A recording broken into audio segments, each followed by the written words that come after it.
battleship's guns, United States forces move in to drive the Japanese from rocky, fog-bound Attu, strategic island in the Aleutian chain. Troops waiting for the 0 hour. Time to go over the side.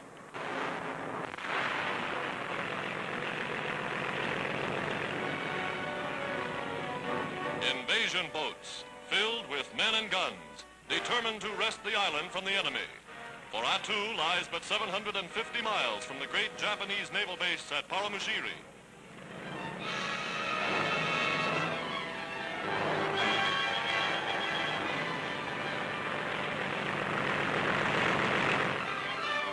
The problem of supplying an expedition to take this vital subarctic outpost is tremendous. But the Americans are well trained for landing such as this, and they're bringing everything they'll need to hold Attu against any future attack.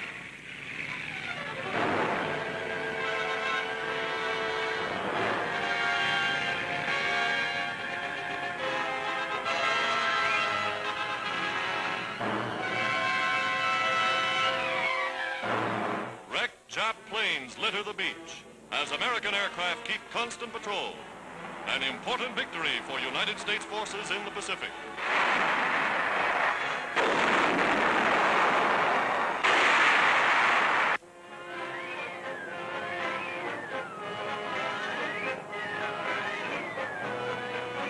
An Allied convoy plowing through the stormy, wind-swept North Atlantic. A rough passage that has Liberty ships and patrol boats wallowing in the heavy sea.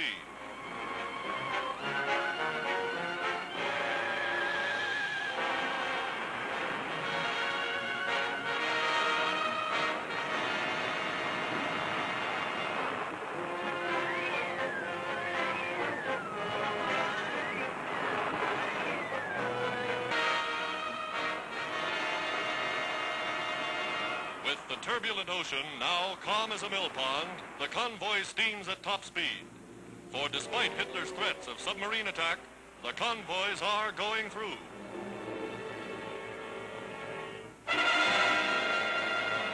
Suddenly, well in advance of the cargo ships, a spotter sights an undersea raider. Depth charges fly out over the ocean.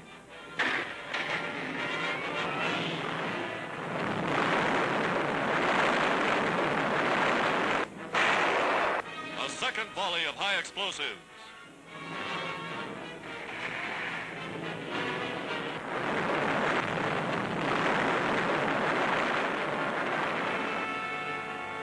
And there's the Nazi submarine, forced to the surface.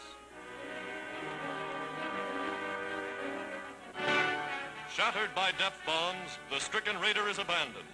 One of dozens that are meeting the same fate. The Allies are sinking them faster than the Nazis can build them.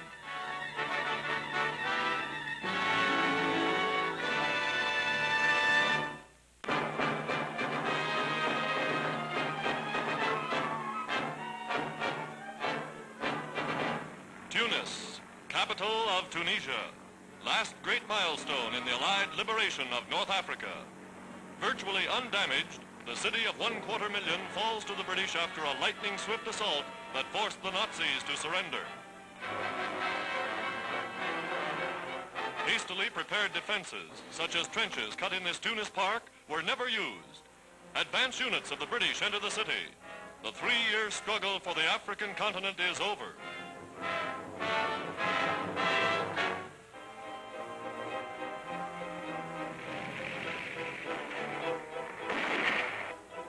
Only small groups of enemy snipers remain. Nest after nest is wiped out or forced to surrender.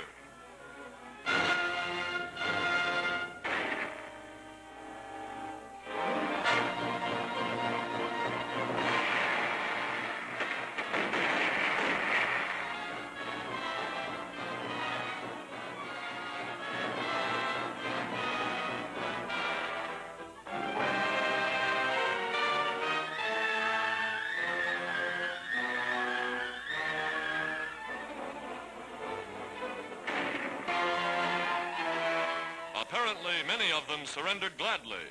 Everywhere in the streets of Tunis are companies of captured men marching to internment, eventually to prison camps in Canada and the United States.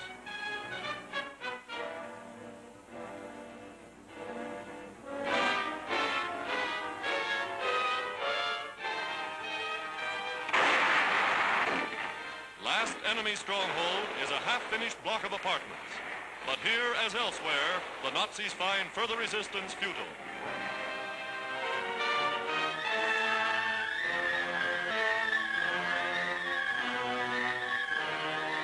For French troops, bringing in long lines of Nazi prisoners, there is understandable satisfaction.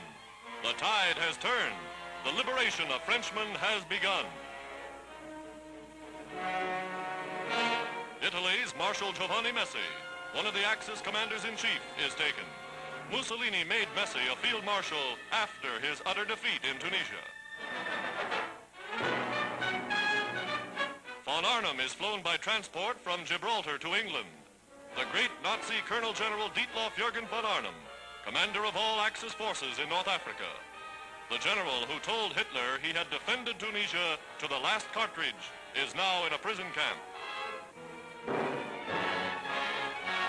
Accorded every courtesy befitting his rank, von Arnhem is the richest prize of the battle for Africa.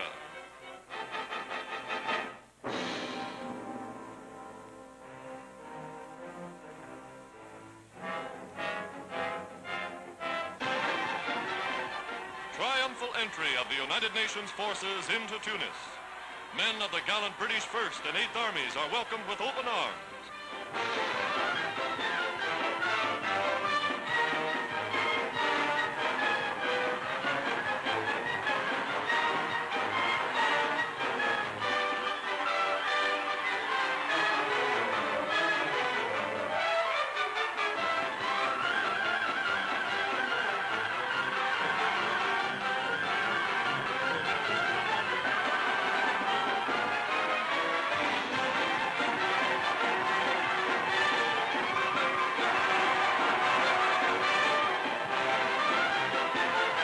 Citizens of Tunis, nearly a quarter of them Italian by birth, leave little doubt as to where their sympathies lie in the conflict.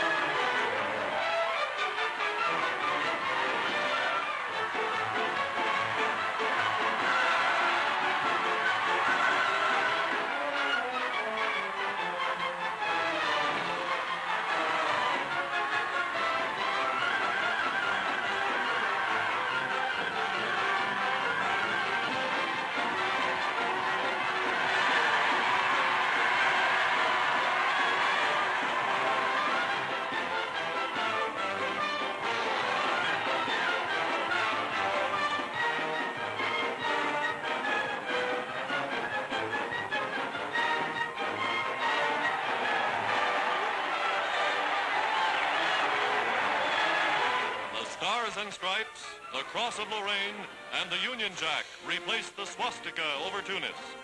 French troops who fought so gallantly beside their British and American allies proudly pass in review before General Giraud.